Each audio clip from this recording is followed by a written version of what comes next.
Yes, it's true. I got a Rolls Royce as my very first car. And no, it's not this one.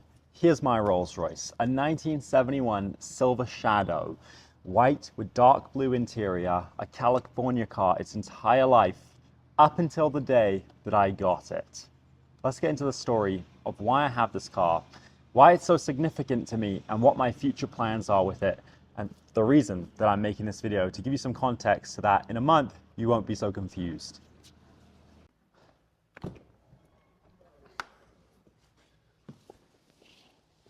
Now you might be wondering how on earth I got a Rolls Royce for my first car, and am I a millionaire? Do I have very rich parents? What happened? How did that come to be? Well, let me just premise by saying the car was $6,500. So it wasn't very expensive.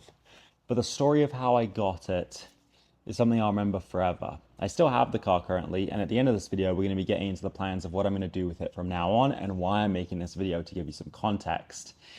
But let's rewind back to 2019, August. How do I shut the door? Oh, right here?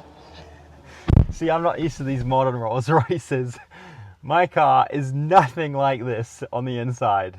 The only thing it shares in common is actually these vents right here. I think they haven't changed them since the 60s, but that's besides the point. How did I end up with a Rolls Royce as my first car? Well, rewind back to August of 2019.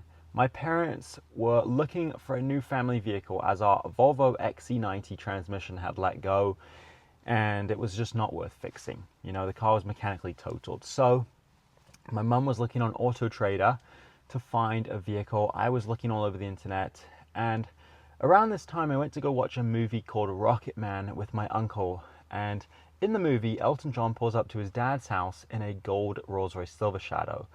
And I remember seeing the car and being like, oh, that's really cool. And then when a few months later my mum was really looking for a car, I thought, well, how much are those old Rolls Royces?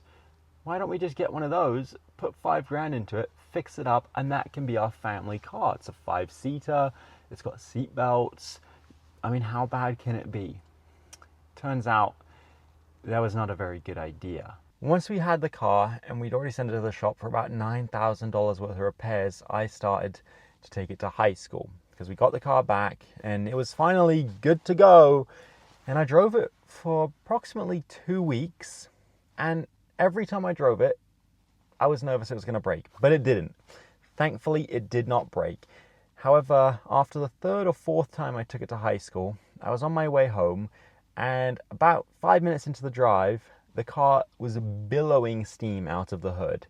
I pulled over immediately, got out, and it was catastrophically overheating, like pouring out water, steam everywhere, coolant. It was bad. My sister was kind of freaking out, and my mum had to drive from the house in the crappy Chevy Cavalier and pick her up and bring me some coolant. I did not want to pay for another tow, and nor could I really afford another tow, so I put more coolant in and drove it until it started steaming again, pulled over, put more coolant in, drove it, and limped it home. The 20-minute drive home ended up taking me 2 hours. And here are some clips from that day. See? It is spewing steam out, just completely overheated. Alright, so a little update. Basically my mum got some antifreeze 50/50, which is what the car needs, and I've managed to get it into a church parking lot where I have, it's overheated again. I keep driving it until I can get it to stop. As you can see, it is overheating. Don't get one. It looks pretty good, but yeah, don't get one. Do not get one. Still waiting for it to cool down. Now, thankfully, once I made it home, the car was in one piece. Now, as soon as I got home, the first thing I did was call my mechanic and ask when can he come and inspect the car to figure out what was wrong with it and can we fix it. He came a few days later and told me, yeah, your head gasket's gone and water's going into the cylinder and it's pretty much toast, the engine. We're gonna have to pull the head off and do the head gasket. And I thought, well, okay, how bad can that be? I know head gasket's pretty bad, but it's fixable, right? And he said, yeah, it's fixable if you want to spend $5,000 to $10,000 US, because We need to allow for that much width because we might break stuff as we're pulling it off, you know, hoses that are brittle and things and whatever. I was like, well, I don't have $10,000, so we're not going to be able to do that. And he said, well, I'm sorry then. And I said, yeah, me too. I'm sorry too. I broke the news to my parents and they said, well, sell the car, get rid of it. Because at this point they were fed up with this thing and I felt so bad. I really wanted to keep the car, but I agreed with them. We need to get rid of this so that we can get a normal family vehicle. So I started emailing everyone I knew, Hoovie's Garage, car museums, every single person that I knew. However, nobody was interested in buying it. Even Hoovie's Garage said, no, I don't need another one, because at the point he just bought. So I kept the car. I had no choice. And my parents wanted too much money that there were people willing to pay 5, 7, 8 grand, but my parents wanted at the time over 15 minimum. So the car sat for another 4 years until I was about to move to Canada. A guy came by. He actually came in his old Silver Shadow, and for the first time in 5 years I got to be behind the wheel of one again and remember how terrifying they are to keep in your lane because they go all over the road. The day he was supposed to pick up the car, he bailed. $10,000 was what he was going to pay. Didn't happen. A few months later, another guy came by while my mum was having a garage sale and I was in Canada, and she said call him, and we agreed on $10,000. His plan was to LS swap the car, and the day he was supposed to pick it up, literally an hour before, bailed again. At this point I realized maybe this car is meant to be mine forever because I can't sell it. I've tried for 4 years now. Nobody wants to buy it. Now, I didn't even want to sell the Rolls Royce because as much as I love my now 190 Evo 2 replica, this was my first car. It was my baby. And one thing I've learned as a car guy, never sell your first car. You'll regret it. I think that goes for people that have memories with their first car. Now, I definitely have memories. And the memories that I have are this car as a whole is one of the only things, in fact, I think it is the only thing that when my parents are gone, I will have as like a will have as a memento of them. Because when I was born, I lived in England, and when I was 10, I moved to America because my parents wanted to start a business. We lived in America in various different houses and areas for about 10 years, and then when I was 18, my visa expired under them and I had to leave the country, so I came to Canada because my mum is a Canadian, and I now live with my aunt here in Calgary. That's how I ended up here, quickly, side note. But what that means is over the course of my life, my parents have never owned a vehicle for more than a couple of years, and they've never lived in the same house for more than a couple of years. They've kind of always been traveling around and moving and buying a new vehicle because the one they bought broke and they couldn't afford to fix it and it just wasn't worth fixing, so they buy another cheap car. And that's kind of been the story of my life. And this Rolls Royce, by some miracle, happened to come into my life, and if it wasn't for this car, I probably wouldn't have started social media in a way. Now, I started social media before I got the car. I was on Twitter when I was 12. However, having the Rolls Royce gave me the confidence to do content and make videos about myself, because up until that point I'd only posted photography of either myself, I'd sneak it in, or I post other people's.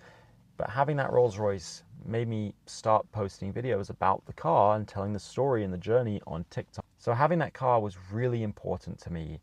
Unfortunately, it never worked enough to make videos, and I never edited the videos and posted them at the time because of, I don't know, I was embarrassed that I'd done this and messed up, and so the car just sat in my parents' garage. And that brings us to today.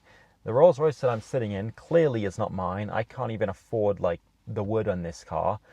So the owner of this vehicle has a shop in Calgary called DRVN Motorsports, where they build classic Impalas. This is his wife's car that he bought for her after he sold his bridge building company. And he said, well, I have a 5.3 LS sitting around and you need a Rolls Royce engine swapped and we want to get more publicity for our business. Why don't we just swap the car for you? You pay us a very sort of discounted rate.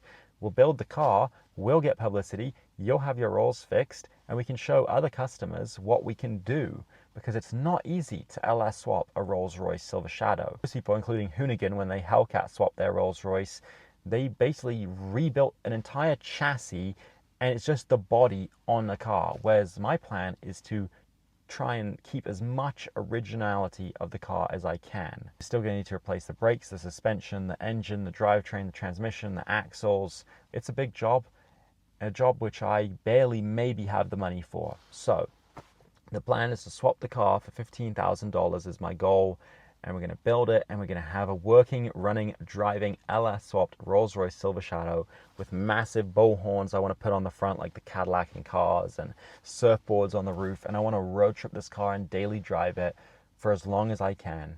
I just want to make this video really to give you context so that in a month, hopefully, when we get the car up here to Canada, you will understand why or where or how this came to be.